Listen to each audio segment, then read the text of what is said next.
She was 18 years old, and she had $2 and a hunger that had been with her so long she had stopped noticing it. And on the morning this story begins, she spent the $2 on a fallen tower that the whole valley of Harmony Ridge believed was cursed. Her name was Prudencevale, and the thing she bought was the ruin of the old church bell tower that stood at the head of the valley. A great square stone tower gone half to rubble, that had held once the finest bell in that part of the Tennessee mountains, and that had stood silent and shunned for 50 years, since the day the tower fell and the bell went down into the rubble and was never heard to ring again. They called it the dead bell of Harmony Ridge, for the bell was still in there. That was the strange and dreadful heart of the story. When the tower fell, 50 years before, the great bronze bell had gone down with it, deep into the collapsed stone at the tower's base, and there it had stayed, buried in the rubble, too deep and too dangerous to dig out, for the ruined tower was a treacherous heap of shifted stone that the valley folk swore would kill anyone who tried to disturb it. And so the bell had lain there, silent, 50 years, and the valley had grown to fear the place and to tell its children that the dead bell would ring on its own the night before a death, and that the tower had fallen as a judgment, and that no good would ever come of the ruin at the head of the valley, and it had become a shunned and haunted place that no one went near. Prudencevale went near it. She bought it, in fact, from the county, which held the worthless title to the fallen tower and the scrap of ground it stood on, and was glad to be rid of it for the $2 of the filing fee, and the clerk who sold it to her told her she was buying a grave and a curse, and Prudencevale said she would take her chances, and signed the paper. And the valley of Harmony Ridge shook its head over the strange starved girl who had bought the dead bell. Settle in, and let us tell you the story of Prudencevale, and the collapsed bell tower, and what the whole valley heard when the dead bell rang again. And if a story of a silenced truth and the girl who gave it a voice is what you came for tonight, light a lantern with us, subscribe, and tell us in the comments what part of this wide country you are watching from. We are always glad of the company here in the dark. To understand why Prudencevale bought a cursed tower, you have to understand how the tower fell, and why the valley had made a ghost story of it rather than face what it was, and what Prudence alone had reason to suspect. The tower had belonged to the Church of Harmony Ridge, and the church had been, 50 years before, the heart of the valley, and the bell in its tower had been the voice of the whole community.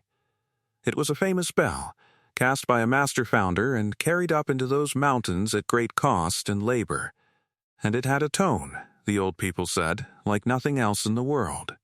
Deep and pure and carrying, and it rang the valley's whole life. It rang for worship and for weddings. It tolled for the dead. It rang the alarm for fire and flood. It rang the hours. And it rang, above all, on the day the valley chose to mark as its own, the founding day, when the whole community gathered at the church at the head of the valley. The bell of Harmony Ridge was the valley's own voice, and every soul in that country had grown up to the sound of it. And then, 50 years before this story begins, on a founding day when the whole valley was gathered at the church, the tower had fallen. It had fallen, the story went, without warning, in the middle of the gathering, the great stone tower simply collapsing in on itself, and people had died, a number of the valley's people crushed in the fall, and it had been the greatest tragedy in the history of Harmony Ridge, a wound the valley had never healed from. The church had never been rebuilt. The survivors had scattered, some leaving the valley forever, and those who stayed had grown to shun the fallen tower and the buried bell, and to make of the disaster a thing of superstition and dread, a curse, a judgment, anything rather than look at it plainly. For it is easier sometimes for a wounded people to call a thing a curse than to ask why it truly happened. And the question of why the tower had fallen, a well-built stone tower that had stood for 2 generations, had never been answered, and after 50 years had ceased to be asked, buried under superstition as surely as the bell was buried under stone. But Prudencevale had reason to ask it. For Prudencevale was the last of a family that the tower's fall had ruined, and she had been raised on a story that the valley did not want to hear. Her great-grandfather had been the stonemason of Harmony Ridge. His name was Thomas Vale, and he had been the man who built with stone in that valley, the man who had raised half the buildings of the community, a careful and honest craftsman.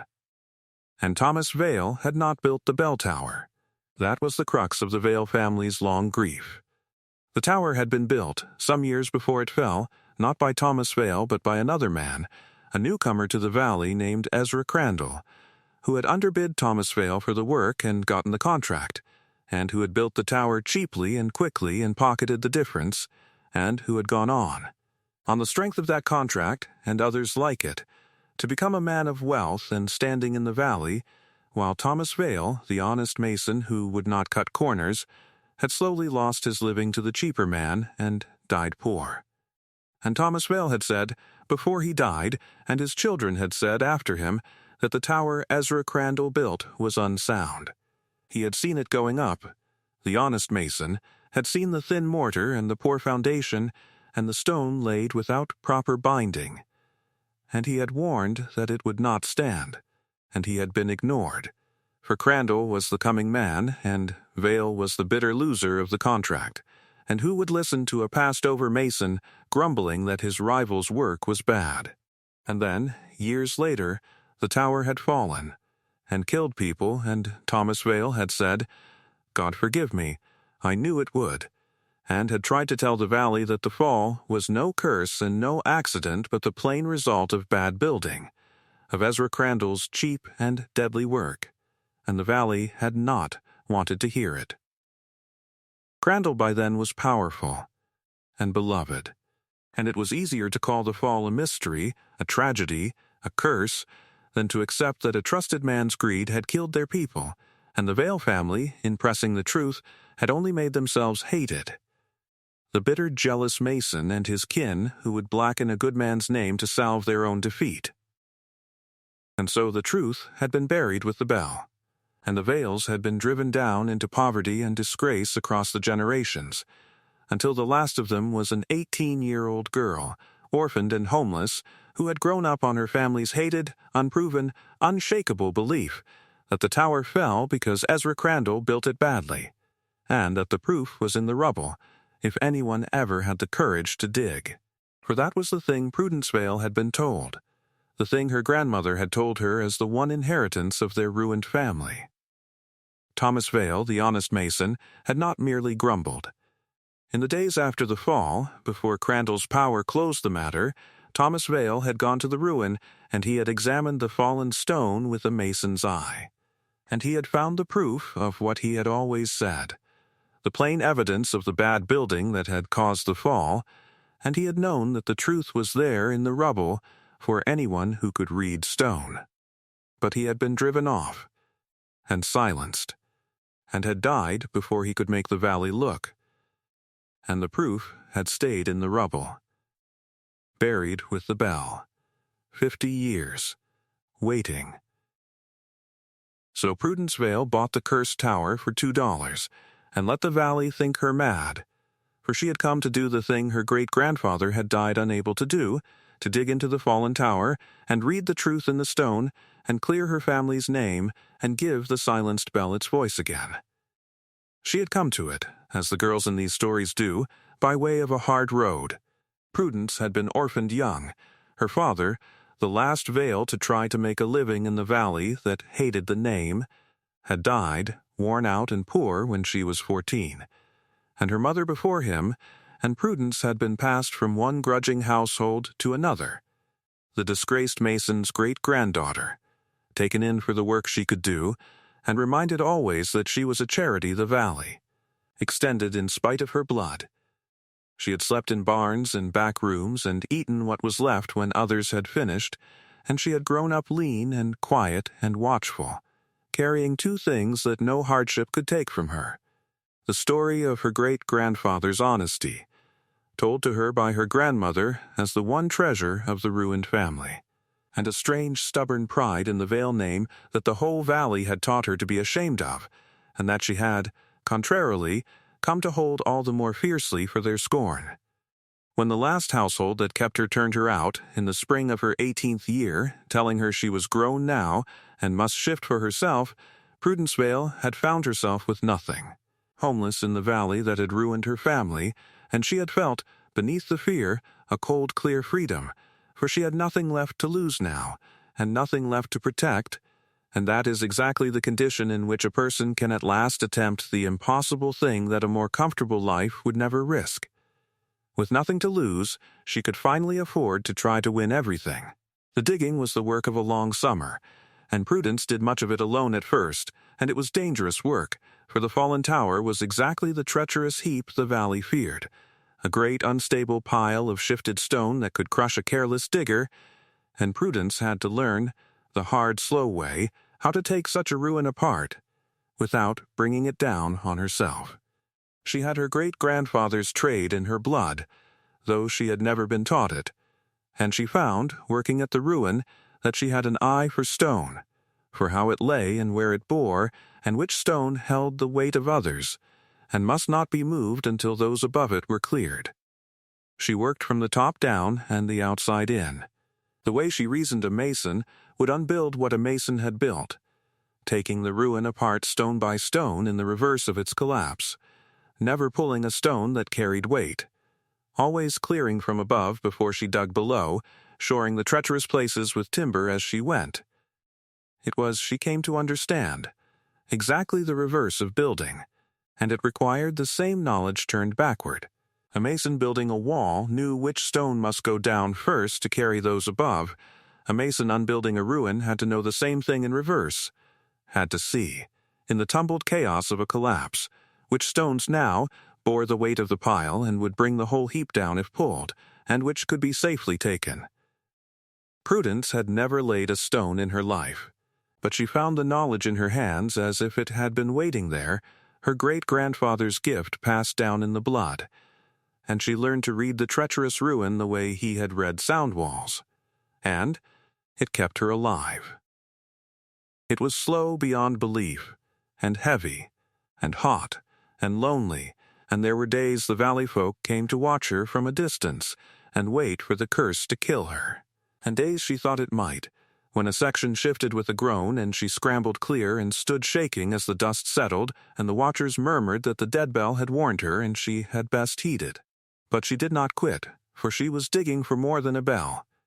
She was digging for her family's name, and a person digging for their family's name does not stop for fear. And she was not, in the end, entirely alone. For there was one old man in Harmony Ridge who did not think her mad, an old man named Micah, who had been a boy of 10 on the day the tower fell, who had lost his own father in the collapse, and who had never, in all the 50 years since, believed the story of the curse. He had stood in the crowd that day, a boy, and seen the tower come down and his father under it, and he had grown up with a child's simple, unanswerable question that the valley's ghost story had never satisfied: why did the stone tower fall? He had believed, quietly, alone, all his long life, that something had been wrong with the tower. That stone does not simply fall. But he had never dared say so, against Crandall's memory and the valley's need for its comforting ghost, for a man alone cannot fight a whole valley's chosen story. But when he saw the Vale girl digging into the ruin that had killed his father, saw her working at it stone by careful stone with a mason's eye, something long asleep in him woke, and he came, and he stood at the edge of her pit day after day. And at last he took up a bar and began to help, and the two of them, the old man who had lost his father and the young woman who had lost her family's name, worked together at the fallen tower through the long summer, and the valley shook its head at the both of them and waited for the curse to take them. Across the summer, stone by stone, the ruin came apart, and at last, deep in the heap where the tower's base had been, Prudence Vale came to the bell.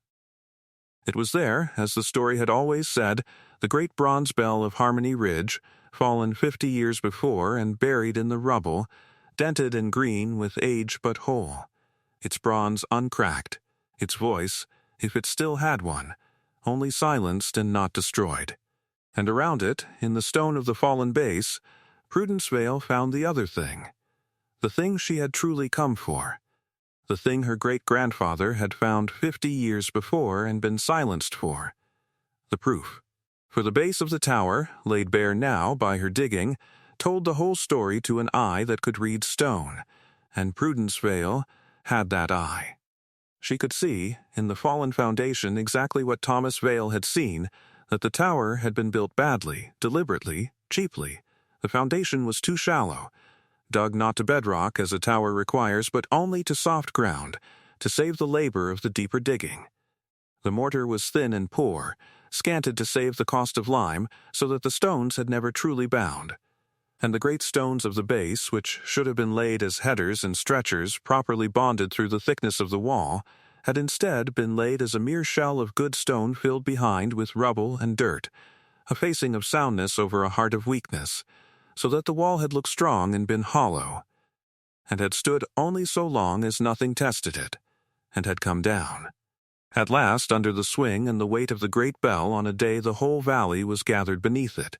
It was all there, plain in the fallen stone, the whole anatomy of a cheat, the deadly economies of a man who had built to a price and not to last, and Prudence Vale, reading it with her inherited mason's eye, knew beyond any doubt that her great-grandfather had been right, that the tower had fallen not by curse or accident, but by the plain criminal negligence of the man who built it, and that the proof had been lying in the rubble for 50 years for anyone with the courage and the eye to dig it out.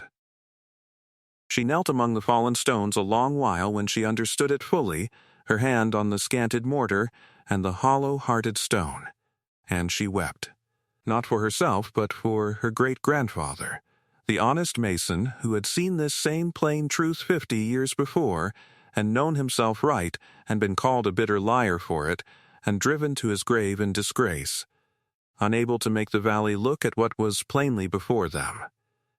He had been right. He had been right the whole time, and he had died knowing he was right, and unable to prove it. And that, Prudence thought, was the cruelest thing that can be done to an honest person, to be right and disbelieved, and buried under the scorn of those you tried to save. She would not let it stand. She had the proof now, in the stone, where he had left it for her across 50 years, and she would make the valley look at last. But Prudence Vale knew that her word alone, the word of a Vale, the last of the hated bitter family, would clear nothing. The valley had refused to believe Thomas Vale with the proof fresh before him. It would not believe his great-granddaughter 50 years on merely because she said so. She needed the valley to see for itself. And so she did a thing that was the whole genius of her, a thing that turned the buried bell from a mere relic into the instrument of the truth. She raised the bell. With old Micah's help, and with the block and tackle and the patient leverage that was the other half of her mason's inheritance, she brought the great bell up out of the rubble that had held it 50 years, and she cleaned it. And she built, over that autumn, a simple frame to hang it from at the head of the valley where the tower had stood. And she let it be known, through the valley, that on a certain day, the founding day, the 50th anniversary of the fall, the dead bell of Harmony Ridge would ring again. The raising of the bell was itself a labor of weeks, for it was an enormous thing, cast bronze, heavier than any stone she had moved, and it lay deep at the bottom of her pit where the tower's base had been.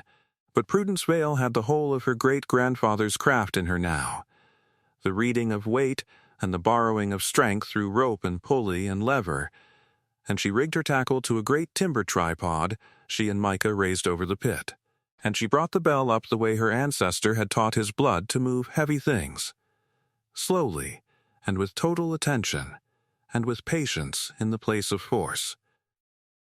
And when it stood at last in the light, on the ground at the head of the valley cleaned of 50 years of rubble and dirt, the great bronze bell of Harmony Ridge gleaming dully in the autumn sun, the valley folk who came to look at it grew quiet, for it was one thing to fear a buried legend, and another to stand before the real bell of their grandparents, come up whole from the grave.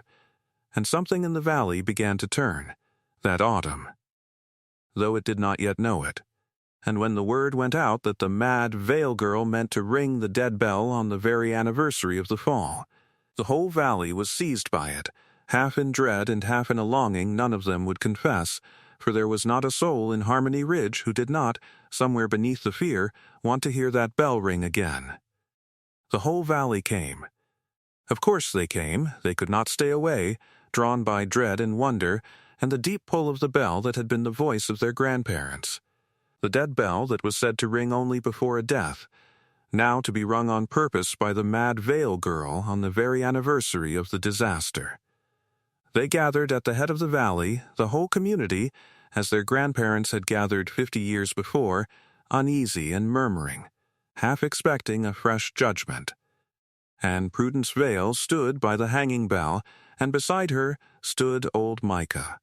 And laid out plainly for all to see, on the cleared ground at the foot of the ruin, was the evidence her digging had uncovered: the shallow foundation, the scanted mortar, the hollow rubble-filled stones, the whole anatomy of the cheat, and beside it the old records which she and Micah had hunted out of the contract Ezra Crandall had won from the honest Thomas Vale, and the price he had built to, and the profit he had taken.